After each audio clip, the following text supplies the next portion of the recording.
You know, one of Angry Joe's recent Star Wars Battlefield Front 2 thing came out, and, well, it basically sounds like he's not too happy about what he got. I mean, potentially the gameplay is probably good.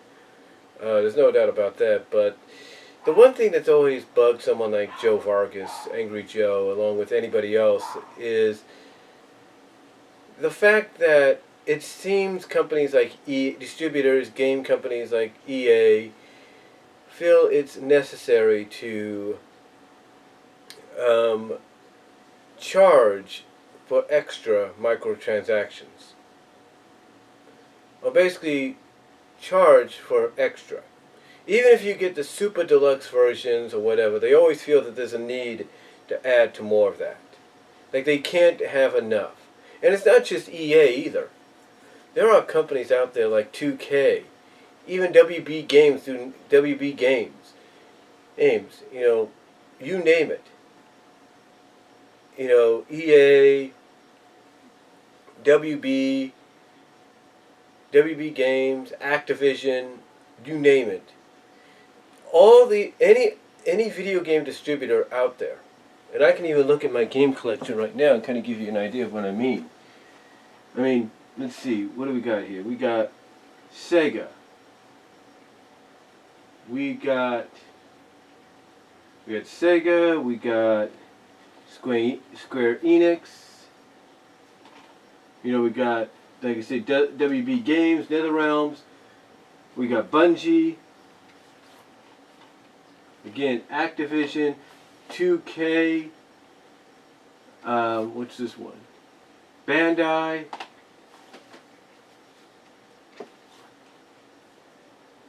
Let's see. Crystal Dynamics, Square Enix, Capcom, PlayStation itself,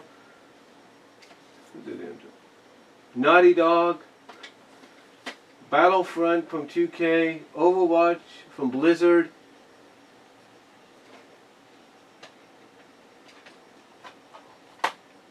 The Last of Us from Naughty Dog. Let's see, Battlefront. Let's see, EA again. Let's see what we have here. Rocksteady.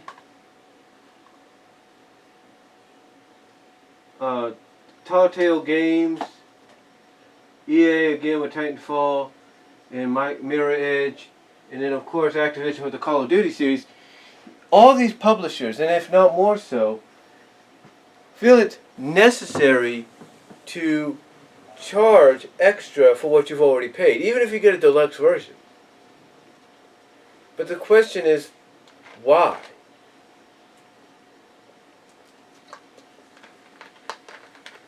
Why charge for more when pretty much why charge more when pretty much you should give people an option? One of the things that PlayStation does, one thing that 2K does, is of course 2K is not innocent in all this. With the WWE series, the WWE 2K series, of course they're going to have those in there as well. Now, one thing they start you out with the recent game is they do give you enough, I guess you could say, points to unlock certain items. Okay, fine, that's cool. You earn the points obviously through matches and my careers and all that. That's cool, that's great, you can use that. But what if you don't feel like doing that? What if you feel like, I want to create a character, or I want to download a character from Community Creations, but I can't because said character has a moveset that I could only get if I unlock a character, and who knows how long it's going to take to unlock said character. So they give you this option of, you don't want to go through all that. Here's I think, was it $10 option, I believe, to unlock all of the characters, everything, the arenas, the championship belts, the characters, you name it.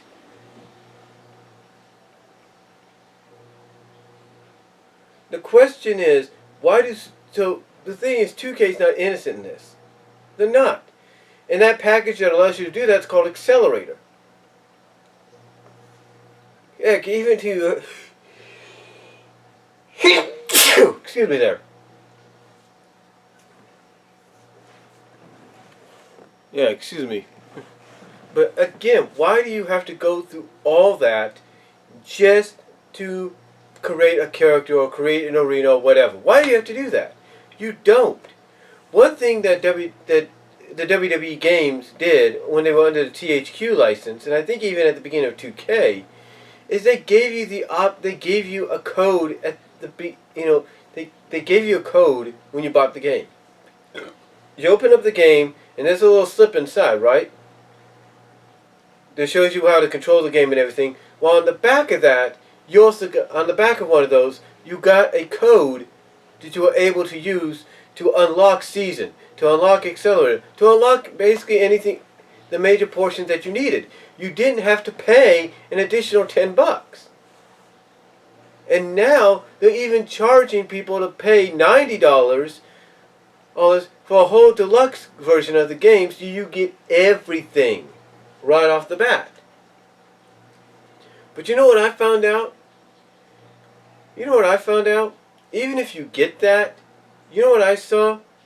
You would pay literally $120 altogether if you got the standard version just to get everything. Now you might say, well, if you get the season pass, Brian, you don't have to worry about that. That's true, but you don't have to be paying literally another basically you shouldn't have to pay an additional fee. You shouldn't.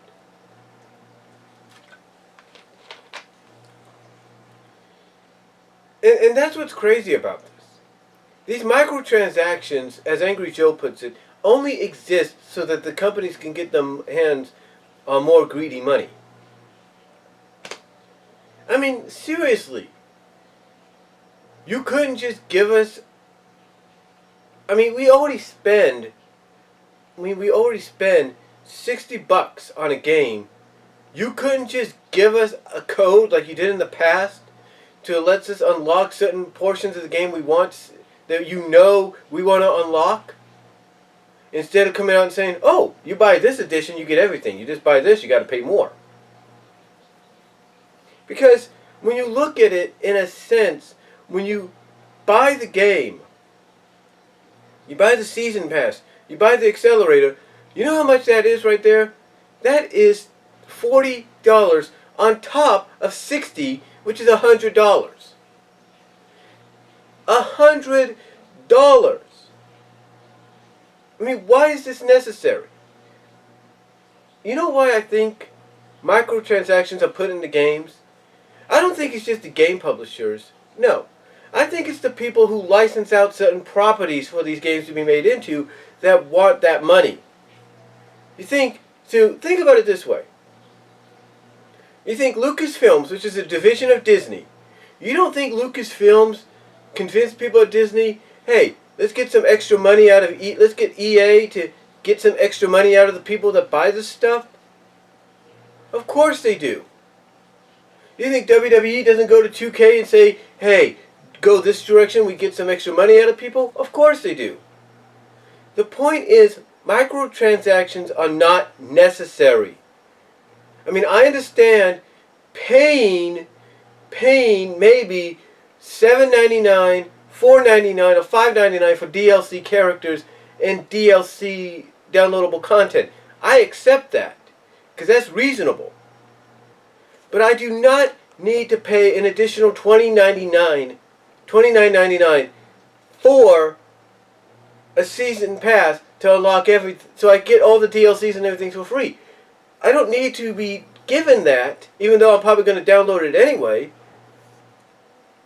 I don't need to be given that option due to the fact that in the past, like I said, we used to be able to get a code. Because pretty much, when you think about it, folks, a lot of games that have come out recently, like let's say Sonic Forces and a few others, they are around the $40 to $30 range. WWE 2K series, honestly, is more of a $39 to $49 range. That's it. That's all they really are. Throughout the year they drop right down to $39 if not $29.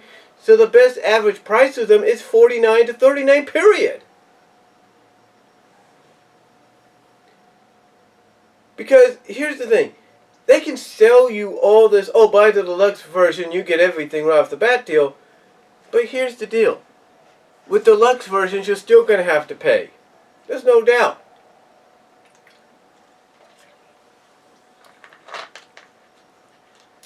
The long gist of it is this. You do not need microtransactions in a game. If somebody's already paid $60 for the game, give them a freaking code. Because you know how much each and every one of those transactions sometimes cost? As much as the damn game. You know what you should be doing? If you're going to do that, you might as well just start charging games at $79 to $89 a pop. Forget about the $59, $49, $39 range. If you're going to keep people buying if you're going to try to get people to buy transactions, you know what you do? You basically just up the game price if you want to. Because that way nobody has to pay for the damn transactions in the end. You're pretty much getting all the money you want out of them. So there you go. It makes more sense just to jack the price up of a game instead of charging people an additional 30 to 40 bucks for content they shouldn't be having to do. Like I said in the past, 2K, or not 2K, but what I said in the past, when the WWE games were under THQ, they were always, and even I think during the early portion of the run with 2K, you were given a code on the back of a on the back of a piece of paper that allowed you to download the seasonal pass for free. You got a redeeming code. You didn't need to spend an additional 30 bucks. You got a redemption code right there and then. You didn't have to spend an additional 30, 40 bucks just to get it. You know why? Because that company obviously realized, oh, these people already paid this much for it. Let's just give them this as a thank you. EA has done that. WB Games has done that. Rocksteady Games. All these publishers that are releasing games lately have done that and succeeded. People love that. But yet nowadays, all of a sudden, microtransactions are becoming a thing. And what's worse, like Angry Joe puts out, companies will say, oh, we're going to switch things around and make you happy. In a sense, they do, but not necessarily, because all they really do is just switch it around to fool you into thinking they've changed, but in the end you discover they haven't. The thing is, microtransactions are not necessary. I mean, look, I can understand, from a business standpoint, I can understand the company wants as much money as they can get. I mean, I understand that a company wants as much money as they can get so they can help build the company and make it better. So that they can continue making games better than they were. Give better graphics, all that. I understand that. But if a person has already plucked down 40 to 60 bucks for a game, it's not necessary to charge them an additional 20-something bucks, or whatever it may be, for more content. You should, as a thank you, give them a freaking redemption code on the back of the game, or whatever, and let them go from there. I mean,